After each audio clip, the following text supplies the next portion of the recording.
Welcome back to our YouTube channel. Today is a special episode. As you can see, just relaxing on my desk here, and I wanted to bring you some news that I received today from Uber. U-B-E-R. So Uber is a company, not as an industry, and I wanted us to analyze this information with you today and see what it means for the whole taxi ecosystem, especially in Nairobi.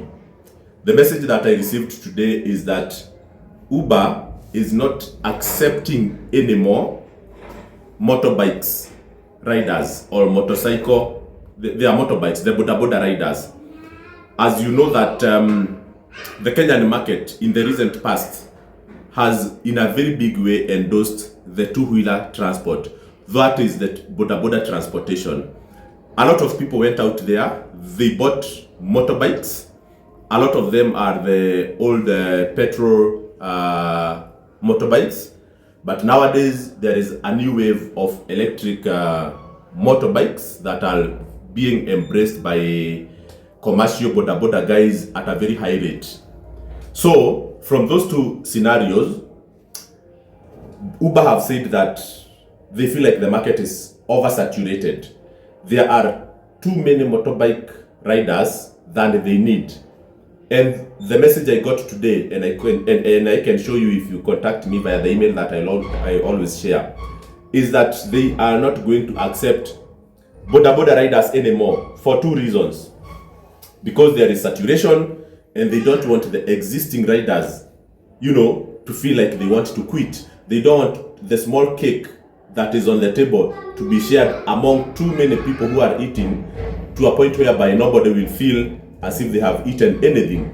And this is, a reality check that helps us to understand where exactly are we headed as investors in the digital taxi ecosystem.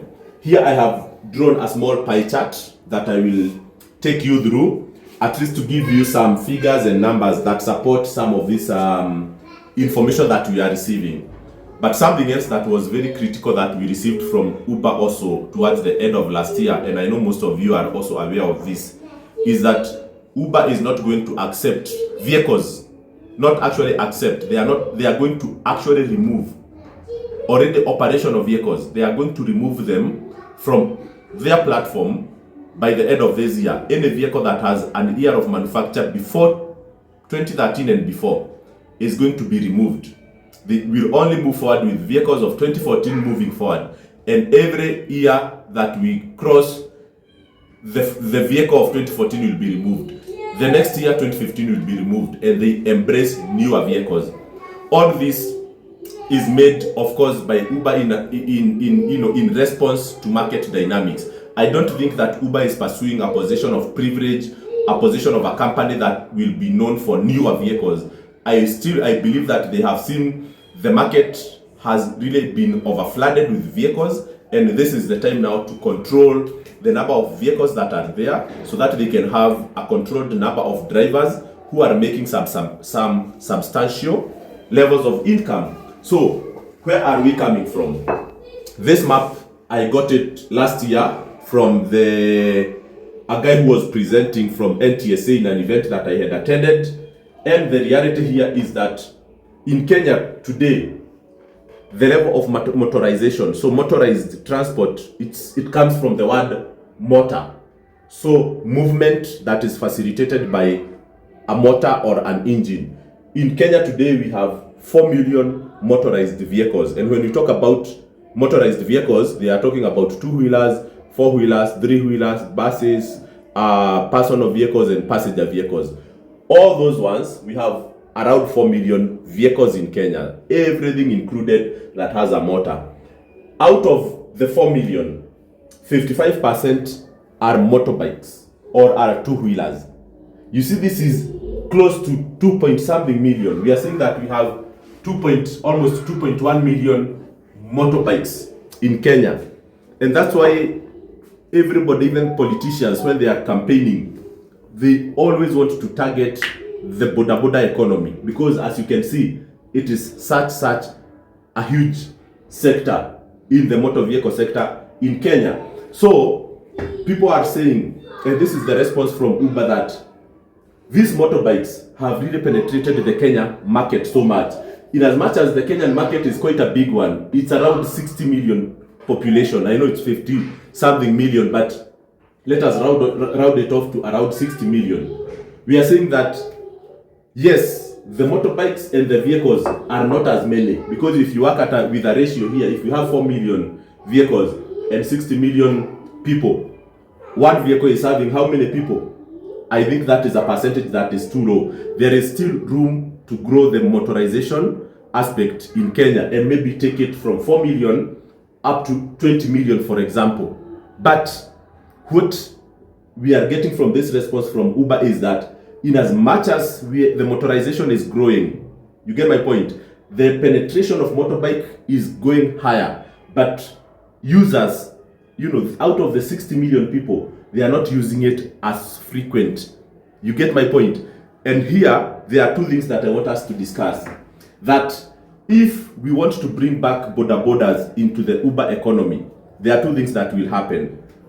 Either the population will have to grow so that we reach at maybe 100 million Kenyans, and then we can have the usage rate grow a bit up.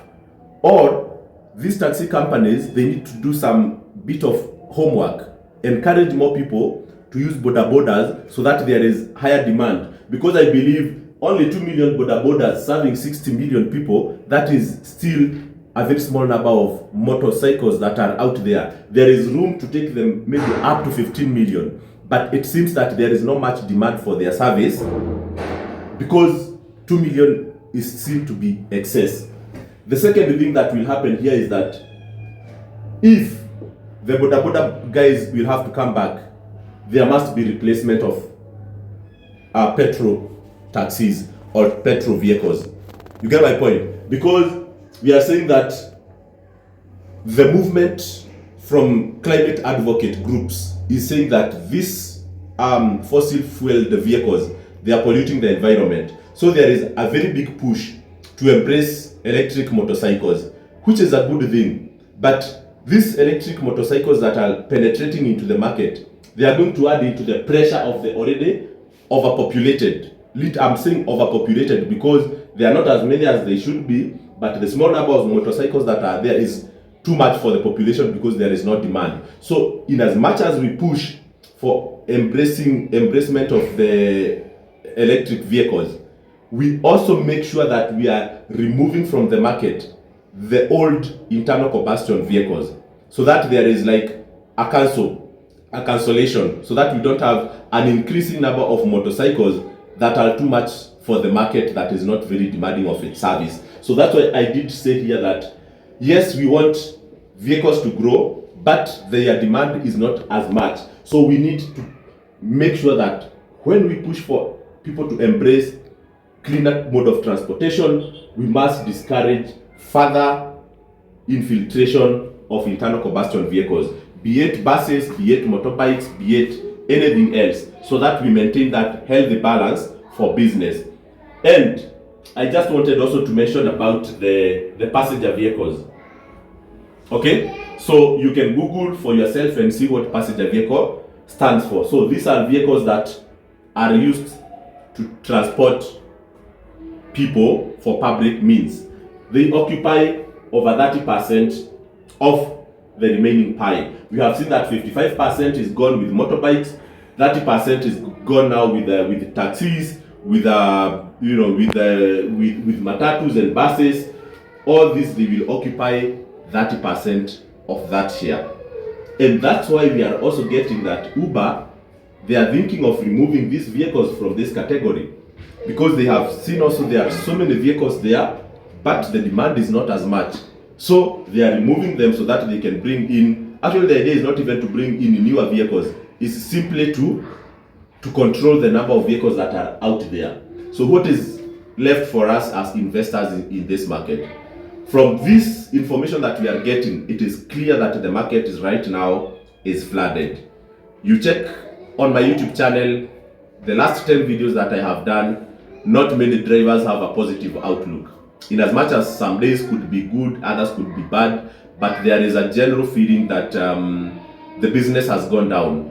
And the reaction we are getting from Uber, sometimes they push this information to us as investors and to us as drivers sometimes, but they don't communicate to the general public that the market is not doing well. But me, when I get those insights, I try to analyze them and get back to you with some synthesized feedback, just to tell you that there is that feeling that the market is overtaken by too many vehicles. So income will be less for drivers. Satisfaction from the work that drivers do will go down. A lot of drivers will be very dissatisfied, because if income is less, then nobody will go home happy. So moving forward, we'll see a lot of issues that will happen. So people will stop investing too much into this business. So we'll have fewer entrants, so fewer people coming into this business, because of course encouragement for new enrollments is already not there. If you are planning to buy a motorbike today, you need to postpone, because you cannot get into Uber with it. Probably Bolt will accept, but the reality is that the same factors that are affecting this Uber, because Uber is also a giant in Kenya, we all know that. The same factors that are affecting Uber are affecting every other company. So if you feel that you want to buy that motorbike and go and work on Bolt, just understand that challenges will still be the same. But again, what are we supposed to do, at least to make sure that there is a healthy balance between motor vehicles and the population? And I was reading from somewhere, like in these European countries, but correct me if I'm wrong, at least for a 60 million population, we should have around 20 million vehicles. As we are only at 4 million. So that is, we are under-equipped. That's why every time you are walking, you are moving around, you'll find so many people walking by foot for a distance of 1, 2, 3 kilometers every day.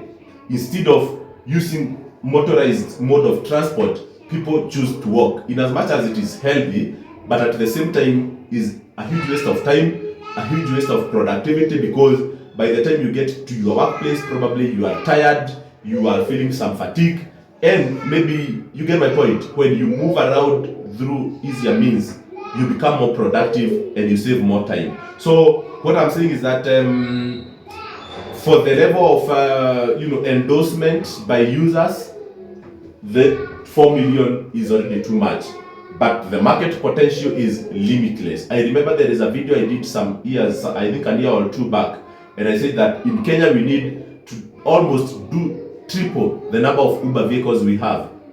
You get my point? If the level of acceptance of Uber services by the 60 million goes up by just 10-20%, then the number of vehicles will need actually to increase again instead of decreasing. So this is just a reflection of how the market is doing. Not doing very well, but at least you guys, I hope you have been able to learn something from my outlook for today. Thank you and have a good time.